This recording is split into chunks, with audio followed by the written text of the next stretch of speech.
भाई मुझे समझ नहीं आता आखिर आप ऐसा क्यों करते हैं कि मैथ के अंदर आप इतने अच्छे नंबर लेकर आते हैं, फिज़िक्स के अंदर आप इतने अच्छे नंबर लेकर आते हैं, 100 नंबर, 70 नंबर, 80 नंबर, और इंग्लिश के अंदर 100 में से 50, 100 में से 40, 100 में से 55, ज़्यादा से ज़्यादा 100 में से 60। तो ऐसे ही तो आपकी परसेंटेज ख़राब होती है। भाई आप इतनी मेहनत करते हो मैथ पर, फिज़िक्स पर, इंग्लिश पर तो ज़्यादा मेहनत करनी चाहिए क्योंकि मैथ भी इंग्लिश में है, फिज़िक्स भी इंग्लिश में है, सारी चीज़ें इंग्लिश में दी हुई हैं। तो आज की वीडियो में मैं आपको ये बताऊंगा कि इंग्लिश में नंबर कैसे लेकर आने हैं। याद रखना, देखो भाई याद रखो, परसेंटेज कम आती है ना, मैं वजह बताता हूँ। आप मैथ के अंदर लेकर आए 100, इंग्लिश के अंदर लेकर आए 50, टोटल हुए 150, और परसेंटेज कितनी निकलेगी? इन 150 में से निकलेगी जो कि 75 या कुछ 70 किससे प्लस बनेगी। तो यहाँ तो आपने परसेंटेज गिरा ली। अगर आप मैथ में 100 लेकर आए थे ना, तो आपको चाहिए था कि आप इंग्लिश में कम से कम 80 तो नंबर लेकर आते। सही है, जब भी आपकी परसेंटेज 80 प्लस में जाती। तो भाई आज की वीडियो में मैंने आपको यही बताना है कि आखिर करना क्या है इंग्लिश के पेपर में। क्यों इंग्लिश के पेपर में नंबर अपने कम करा रहे हो? ऐसा मत करो, इंग्लिश में अच्छे नंबर रख करो। ठीक है, मैं यूनिवर्सिटी में पढ़ रहा हूँ, आज भी मैं इंग्लिश की तैयारी लिख के करता हूँ। क्या नहीं रट्टे लगाता हूँ? नहीं, पहले कॉन्सेप्ट क्लियर करता हूँ, उसके बाद प्रैक्टिस करता हूँ लिखकर। अब करना क्या है सारी बातें बताता हूँ। आप मुझे 8 मिनट दे दो, मैं आपके नंबर 50 से या 40 से 70-80 के करीब करवा दूंगा। ठीक है, हाँ, लेकिन आपने ये पॉइंट्स फॉलो भी करने हैं। ऐसा नहीं कि जस्ट सुना चलो भाई मेरे को तो आता है रख दिया। इंग्लिश में सबसे बड़ी मिस्टेक ही ये है बच्चों की कि हमें आता है। इंग्लिश में कुछ भी पूछ लो, हमें आता है। आपने चैप्टर पढ़ा है, हमें आता है। आपको अगर आता है तो फिर नंबर क्यों नहीं आता है? नंबर भी तो आना चाहिए ना। जब आपको आता है तो नंबर भी आना चाहिए। तो नहीं आता है, इसीलिए नंबर नहीं आता है। बात समझ में आ गई? देखो, बात आपके भले की कर रहा हूँ। शायद हो सकता है थोड़ी सी बात बुरी लग सकती है, मगर सिर्फ इतनी बुरी लगेगी कि थोड़ी सी होगी, तो बात भले की होगी। चलो अब ज़रा करते हैं और बात समझते हैं। अच्छा, ग्रुप में ऐड होना चाहो तो हो जाना, नंबर शुरू में आ रहा होगा, वो भी बहुत इंपॉर्टेंट है। अच्छा, सबसे पहले तो ये झूठ लिखा हुआ है कि नंबर 100 आ सकते हैं, ये पॉसिबल नहीं है। क्योंकि ये तो सिर्फ लिख दिया था मैंने ताकि आप लोग वीडियो देख लो, लेकिन 100 नंबर नहीं आ सकते। उसकी वजह सुनो, मैं इतने सालों से पढ़ रहा हूँ। ठीक है, 16 साल से 17-18 साल हो गए पढ़ते हुए ज़िंदगी में, मगर आज तक मैंने किसी भी स्टूडेंट से नहीं सुना, चाहे वो यूनिवर्सिटी में हो या कहीं भी हो, कि उसके 100 में से 100 आए हों। ठीक है, ये पॉसिबल नहीं है। हाँ, 100 में से 80 देखे हैं मैंने, 85 तक देखे हैं मैंने, लेकिन 100 में से 100 नहीं देखे। तो ये बात नहीं है कि 100 आ जाए। मैक्सिमम 80 या 85 सही। और ऐसा ही उर्दू में भी है और ऐसा ही इस्लामिक में भी है, क्योंकि ये लिखने वाले पेपर होते हैं तो टीचर आपकी राइटिंग को जज करके देता है नंबर, सही, और जस्टिफाई हो जाता है। तो ये बात क्लियर हो गई। तो क्या आप 85 बुरे हैं? नहीं भाई, 85 भी बहुत अच्छे नंबर हैं, 40 के मुकाबले में तो डबल हो जाता है।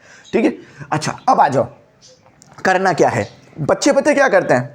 सर मुझे मोस्ट इंपॉर्टेंट क्वेश्चन बता दें इंग्लिश के, मैं याद कर लूँगा। मैं सोचने बैठ जाता हूँ, मतलब आप याद करोगे? बोलोगे सर हम भी यही करते हैं। कोई बात नहीं, चलो आज से पहले जो गलतियाँ हो गई। आज से पहले आपने एम इंग्लिश सेंटर को नहीं देखा, लेकिन अब तो देख लिया है ना। अब तो एम इंग्लिश सेंटर को फॉलो करो ना यार। ठीक है, चलो गलतियाँ हो जाती हैं, कोई बात नहीं। असल इंसान वो है जो अपनी गलतियों से सीख कर ठीक कर ले, और अच्छा इंसान वो है जो दूसरे की गलती पर उसको ताने ना दे, बल्कि उसकी गलती को सुधारने में उसकी मदद करे। बात समझ आ गई? मैं वो हूँ जो आपकी मदद कर रहा हूँ, आप वो हो जो अपनी गलती को दुरुस्त कर रहा है। ठीक है, रट्टा नहीं लगाना। ठीक है, मुझे तो बच्चों ने ये तक बोला सर ऐसे बता दें ताकि मैं याद कर लूँ, 5 ऐसे बता दें। मैंने बता भी दिए। वो मैंने याद करने के लिए नहीं बताए थे, वो मैंने प्रैक्टिस करने के लिए बताए थे, वो मैंने उसको अच्छी तरह लिखने के लिए बताए थे।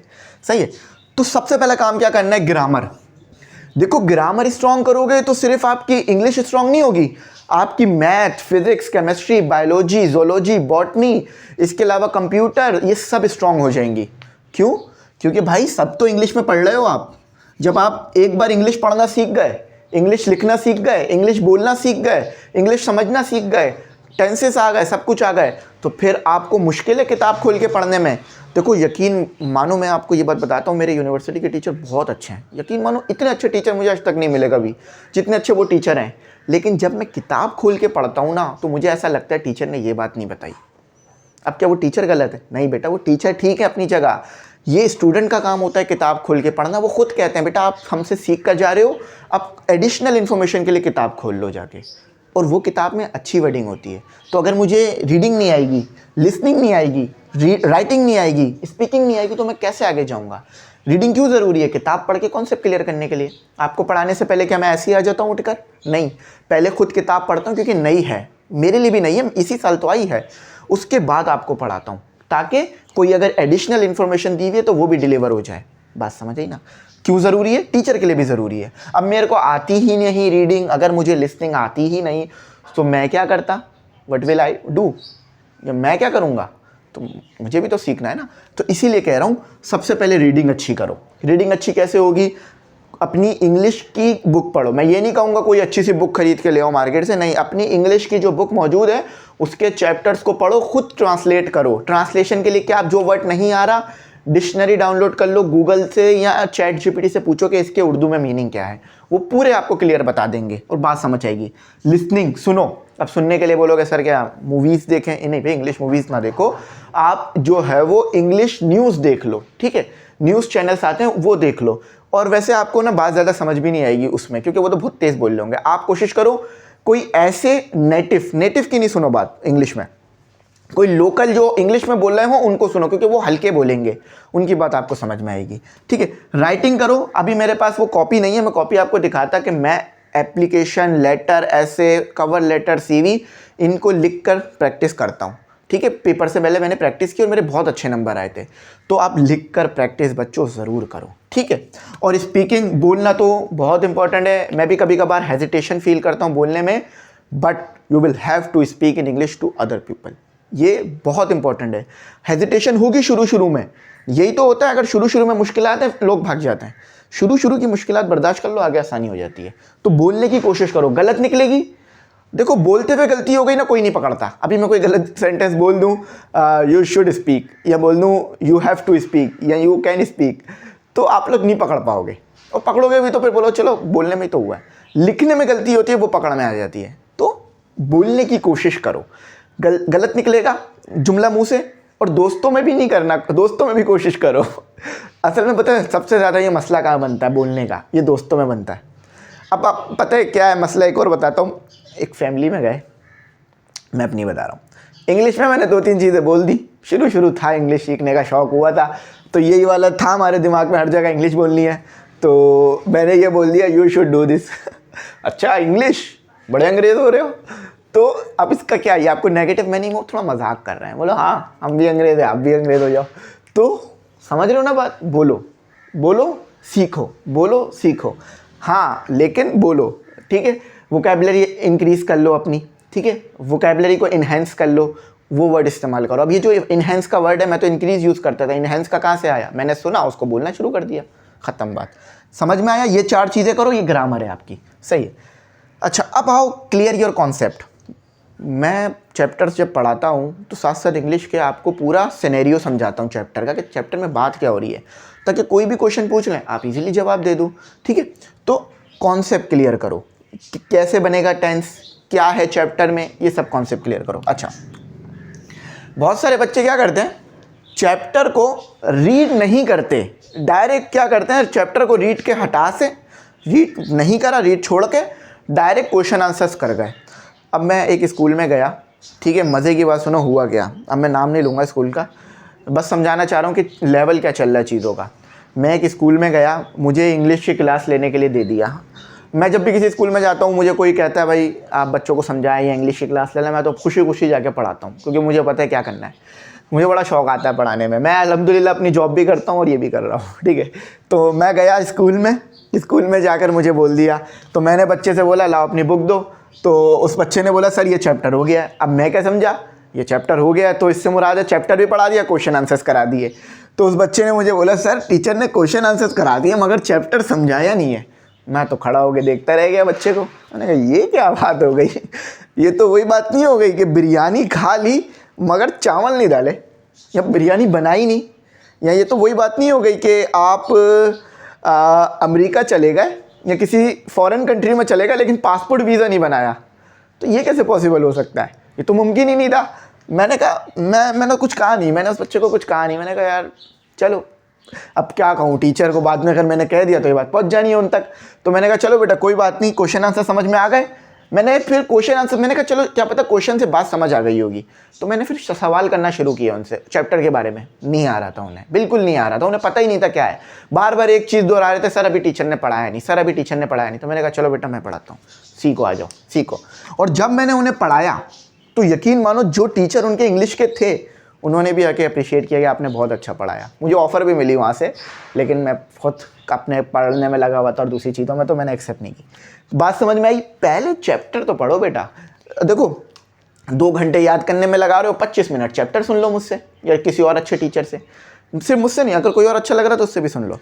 तो ये काम करो, उसके बाद क्वेश्चन आंसर्स MCQs जो भी करना है उसके करो, न्यूमेरिकल तो होंगे नहीं। सही है, चलो। डोंट मेमोराइज ना करो। Teacher is doing work, teacher is doing work, teacher is doing work, क्या मतलब? पता है मुझे टीचर इज़ डूइंग वर्क, पता है, तो रट्टा लगाने की क्या ज़रूरत है? मेमोराइज क्यों कर रहे हो? देखो आप बोलोगे सर क्या आपने ज़िंदगी में ऐसा कभी नहीं किया? देखो मैं फर्स्ट ईयर तक मैंने खुद ये किया है सर, फर्स्ट ईयर तक किया है, लेकिन सिर्फ फर्स्ट ईयर तक किया है, ठीक है, फर्स्ट ईयर तक ही ना, हाँ सिर्फ फर्स्ट ईयर तक किया, उसके बाद फिर दोबारा कभी नहीं किया। अच्छा, ये चीज़ करके भी मेरे नंबर 55 आए थे इंग्लिश के अंदर, ये चीज़ करके 55 आए थे, लेकिन फिर उसके बाद कभी ज़िंदगी में दोबारा ये हरकत नहीं करी। जब हमें ये बात समझ में आ गई कि ऐसे नहीं पढ़ा जाता, ऐसे नहीं सीखा जाता, उसके बाद जब भी पेपर दिए, चाहे इम्प्रूवमेंट में हो, सेकेंड ईयर में हो या कहीं भी हो, चैप्टर पढ़ा, कॉन्सेप्ट क्लियर किया, उसके क्वेश्चंस की प्रैक्टिस कर ली कि क्या पूछा जा रहा है, टीचर को दिखाया, फिर करा। रट्टा कभी नहीं लगाया। उसके बाद 9 में भी रट्टे लगाए, 10 में भी रट्टे लगाए, क्योंकि मैंने बताया ना सिस्टम ऐसा है कि हम ना चाहते हुए भी गलत चीज़ें फॉलो करने लग जाते हैं। तो बस 9, 10 में फर्स्ट ईयर में ऐसा किया, उसके बाद फिर कभी ज़िंदगी में नहीं किया।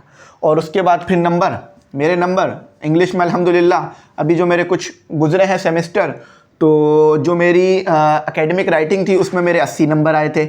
जो मेरा ये गुजरा है अभी क्या कहते हैं बिजनेस ऑर्गेनाइजेशन, इसमें मेरे 70 नंबर आए थे।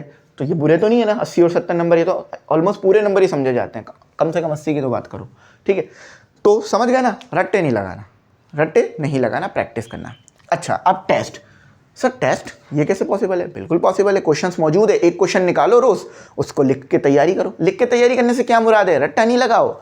जब आप रट्टे नहीं लगाओगे ना, कॉन्सेप्ट क्लियर करोगे, ये बात याद रखना, हर बार आंसर नया निकल कर आएगा, हर बार आंसर नया होगा, हर बार आंसर यूनिक होगा आपका, लेकिन वो टू द पॉइंट बनता जाएगा। सही है, तो टेस्ट की तैयारी करो। मतलब आप ग्रुप में आओगे ना, तो उधर तो मैं टेस्ट देता रहता हूँ ना आप लोगों को, MCQs का, क्वेश्चंस का, तो वहाँ आपकी प्रैक्टिस होती रहती है, ठीक है, प्रैक्टिस में कराता रहता हूँ।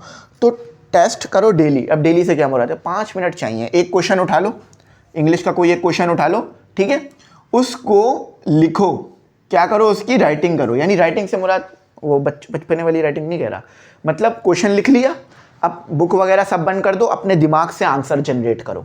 जो कॉन्सेप्ट सीखा है ना चैप्टर में, जो बात समझ आई है ना चैप्टर में, उससे आंसर जनरेट करो। फिर देखो पढ़ने का भी मज़ा आएगा, फील भी आएगा। और यकीन मानो आपकी जो फर्स्ट ईयर की बुक है ना, मैं इससे बहुत ज़्यादा इंप्रेस हूँ। सेकेंड ईयर की बुक तो थोड़ी मुश्किल लगती है मुझे, थोड़ी क्या बहुत ही मुश्किल लगती है, लेकिन जो फर्स्ट ईयर की आपकी जो बुक चेंज होकर आई है ना, इससे मैं इतना इंप्रेस हूँ कि मुझे आज तक किसी इंग्लिश की बुक से मैं इतना इंप्रेस नहीं हुआ। 9 मैट्रिक से भी इंप्रेस हूँ, लेकिन जितना ज़्यादा मैं इंप्रेस फर्स्ट ईयर की इंग्लिश की बुक से हूँ। मैं तो सलाम करता हूँ उन लोगों को जिन्होंने ये बुक बनाई, मतलब जिन्होंने ये चैप्टर आपके लिए रखे। यकीन मानो पढ़कर ऐसा लगता है कि चीज़ें आंखों के सामने चल रही हैं।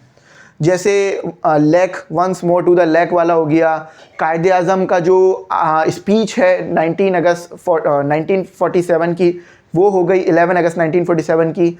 और इसके अलावा जो स्ट्रगल फॉर एन एजुकेशन हो गया, और बीच के और चैप्टर्स हो गए, बैंक अकाउंट हो गए। बड़ा मज़ा आता है पढ़ के, पढ़ाने में भी मज़ा आता है। मैं तो खुद सोचता हूँ यार इंग्लिश का लेक्चर किस दिन होगा, क्योंकि फिर सीखने के लिए मिलेगा, एक नई चीज़ पढ़ने के लिए मिलेगी। तो जब इस तरह पढ़ोगे ना और इस तरह पढ़ाओगे तो यकीन मानो मज़ा आएगा, ठीक है। और आप खुद बोलोगे मज़ा आया, सच में मज़ा आया, ठीक है, वो वाकई मज़ा आएगा, क्योंकि कुछ सीखोगे। जब हमारे को ना रिवॉर्ड मिलता है ना, तो हमें खुशी होती है। अब ये रिवॉर्ड क्या होता है? नॉलेज का आना। ये नॉलेज का आना भी एक बहुत बड़ा रिवॉर्ड है। जब आपको कहीं से नॉलेज गेन होती है ना, आपको अंदर से फील आता है यार मैंने कुछ हासिल कर लिया, मुझे कुछ मिला। ये छोटी छोटी चीज़ें तो ऐड ऑन होती हैं आगे जाके ज़िंदगी में। तो हमेशा अच्छे की उम्मीद रख कर कोशिश करो। जब भी कहता हूँ कोशिश करो, कोशिश करो, क्यों? क्योंकि कोशिश करने वालों की हार नहीं होती, कोशिश करे बगैर नौका या कश्ती पार नहीं होती। चलो यहीं तक रखते हैं, थोड़ा टाइम ज़्यादा ले लिया, लेकिन मुझे अब उम्मीद है ये चीज़ें फॉलो करने के बाद आपने ज़िंदगी में ये नहीं बोलना कि सर 55 आए। अब आप मुझे बोलोगे सर 80-70 आए वीडियो देखने के बाद। जिन्होंने नहीं देखी वो क्या पता बेहतर कर लें, लेकिन आप इंशाल्लाह ज़रूर बेहतर करोगे। और सबके लिए दुआएं हैं कि सब अच्छा परफॉर्म करें। यहीं तक रखते हैं। Thanks for watching. अल्लाह हाफिज़। कीमती दुआओं में ज़रूर याद रखना।